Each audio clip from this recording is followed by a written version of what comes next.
In chapter 5 of The Simplicity of Lean, I cover the subject of visual management. Visual management is integral to daily management.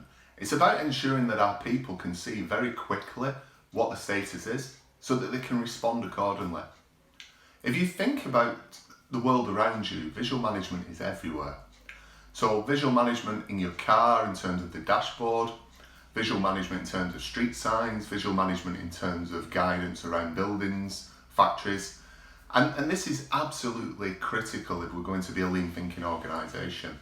Yet despite this and despite the general acceptance of people of the importance of visual management, you will still observe many very wordy reports, very many long emails, very many descriptions of problems that take vast amounts of space that obviously people don't read because they don't have the time or the inclination to do so.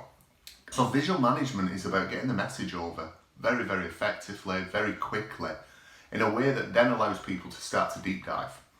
So it's not that people won't get into details, but we need a way of triggering the triage of which are the problems we then need to get into the detail of. Sometimes people talk about the 3-second rule, sometimes it might be the 5-second rule or the 10-second rule. And what this means is that we should be able to read the status in a very short period of time. So don't get too hung up on the actual time itself. That's not the important point, the actual number of seconds.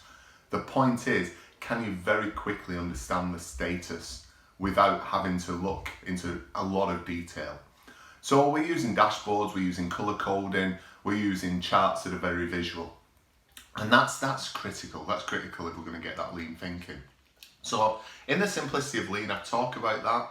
It's a relatively short chapter because I've tried to keep it itself visual. I've tried to give you the opportunity to understand how simple it is, but how important it is. So you can reflect, you can take some hand-side time and think, how can I make visual management work for me and for my organisation?